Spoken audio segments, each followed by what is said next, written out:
CeeDee Lamb's a bust. Go ahead and go. No, I just said it. I said what I said. Now defend it or argue against it. CeeDee Lamb has to make those big-time catches and big-time plays. He gets paid a lot of money. He's a top 5 favorite receiver in the game. You got to make the big-time catches in the big moment because that could have won the game. Let me start right there. How many of them? I'm going to say 2. 3. He dropped 3, though.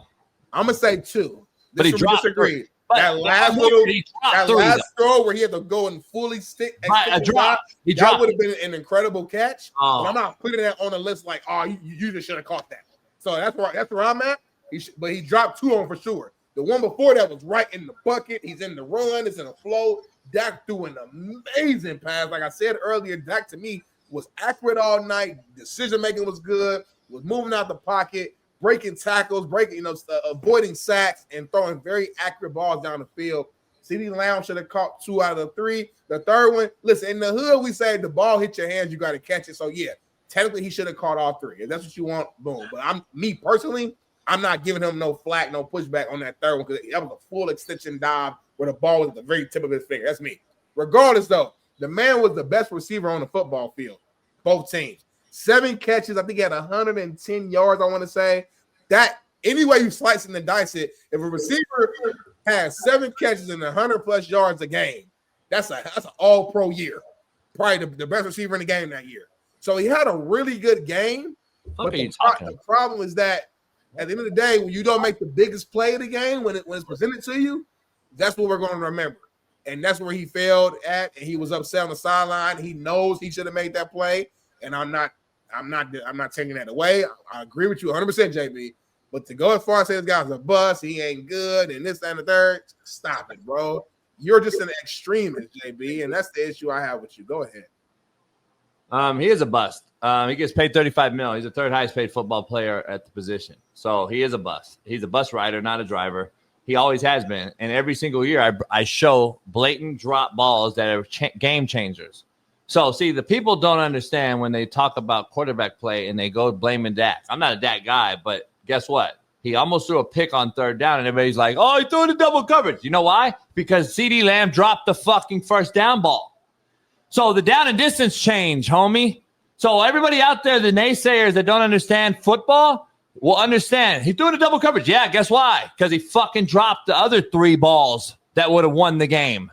So, number 1. Number 2, he had 4 drops actually in the game last night. 3 on the final 2 drives that were critical for their team to win. So, you love you some mediocrity, Smitty. I got to be honest. 7 for 107, and that was the greatest game on fucking planet Earth to you. He does not deserve to wear number 88, homie. He wears number 80-fucking-8. And y'all, you love mediocrity, homie. This motherfucker wears 88, and y'all are fucking swinging from this guy after he drops 3 and 4 balls because he had 100 yards wide open on fucking a big corner route, 56 yards right out the gate. So really, let's take 6 catches now for 57 yards. That's how we really break it down macro, because you don't. You guys will defend the fucking 7 for 107 and act like he's the greatest wideout in fucking football. He dropped 4 footballs that would have won the football game. That's how I look at it, homie. Like, I don't understand how you continue to defend this motherfucker. He's the overpaid. He dropped 3 balls that we all saw on national television at the end of the game that would have been a difference maker, won the football game. And then Dak would have been as good as you say Dak played. He would have been how good? Probably the best he's ever looked to start a season. If those balls are caught. Because just so we're clear, the 3 catches that he dropped, the last one that you say is such a hard catch, which is a high school catch, by the way, nobody hit him. He dropped it landing on the ground by himself, but that's so hard to make for a $35 million quarterback. Holy fuck. And wide receiver, sorry. You fucking acted like that was the greatest catch ever. The greatest catch ever he dropped. That motherfucker just made a routine drop, and you're acting like this motherfucker couldn't catch it. Like, what? So it's unbelievable, homie. The mediocrity you defend is unfucking believable. CeeDee Lamb is a bus rider, always will be, and he's a hype. The ball, if you watch him, he's scared to get hit because I watched eyes, and you see 2 drops right away. His eyes take off the ball because he's worried about getting fucking hit in a league that don't even hit you anymore. That's how weak he is. So, yeah, he's garbage, and I'm going to stand on it. And you haven't seen the end of it either. It's garbage. He's going to fucking lose them more games this year. Just is what it is. Why are you on my screen? You wouldn't have CeeDee Lamb in your top 10? What's going on, homie? I don't know. You're changing stuff. You probably pressed play, but you should have kept it on pause. So you're going to go back to the channel and find it and then press pause. There you go. Homie, I didn't even have the remote. I'm telling you, I got a fucking ghost. But CeeDee Lamb. So you don't have CeeDee Lamb in your top 10 receivers, right? I just want to make sure. Top 10? Probably not. I'm just curious. I'm not arguing with you. Yeah, you got your opinion, I got my opinion. Probably not. Best receivers in the league to me, so you got to make those catches. He's the best receiver in the league. Who a lot of people say is top 5 receiver of all time. A lot of people got to say top 3, drop passes all the time. He's the best. CeeDee's the best receiver. All the time, CeeDee's the best receiver in the league to you? No, I said what? You just say he's the best receiver in the league.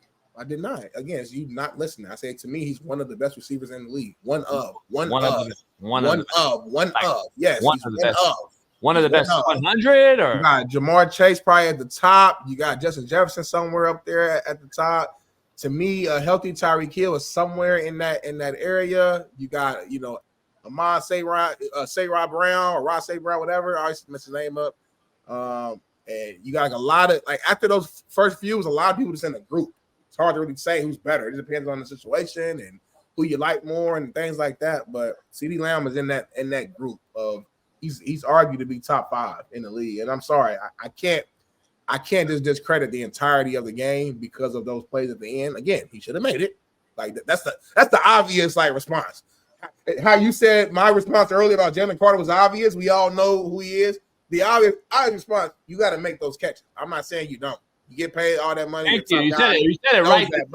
But again, what I'm saying is the bigger picture is I'm not going to erase the entirety of the game and act like the stats aren't the stats. But you said it right. Stats do matter for a receiver. But this time you said it right. You said drops. A second ago you said that he should have made the one play, and then you just corrected yourself. So I appreciate it. He made several drops. Earlier you asked me, I said two out of several drops. 2 of them is what I said earlier. Several drops. See, he had 2 drops. That's what I said earlier. No, 3. He had 3 drops. And he actually had 4. He actually had 4 throughout the game, but he had 3 on the last 2 drives, which is let me ask you something real quick, though, since we want to be macro on this show, or that's what we do on the Ronald Diego, yes, I watch football, homie. Don't ever question me again.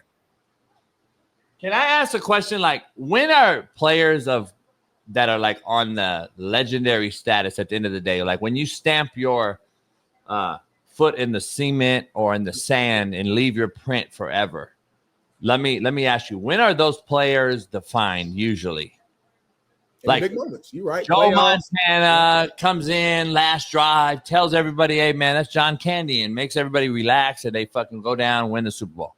And then he never threw an interception and he never lost in the Super Bowl. So Joe Montana goes automatically, boom, way up here. He made those plays at the end of the game when it mattered most. You're right. The Dallas Cowboys continue to struggle year in and year out because they have a quarterback who cannot make those plays when it matters most, and they have a bunch of surrounding teammates who cannot make those plays when it matters most. When the Cowboys were great and they had a real number 88, guess what they did? They made plays when it mattered most. Alvin Harper, Michael Irvin, Troy Aikman, Novacek, and Emmitt Smith, and then you had a great O-line, the same thing that the Eagles have right now.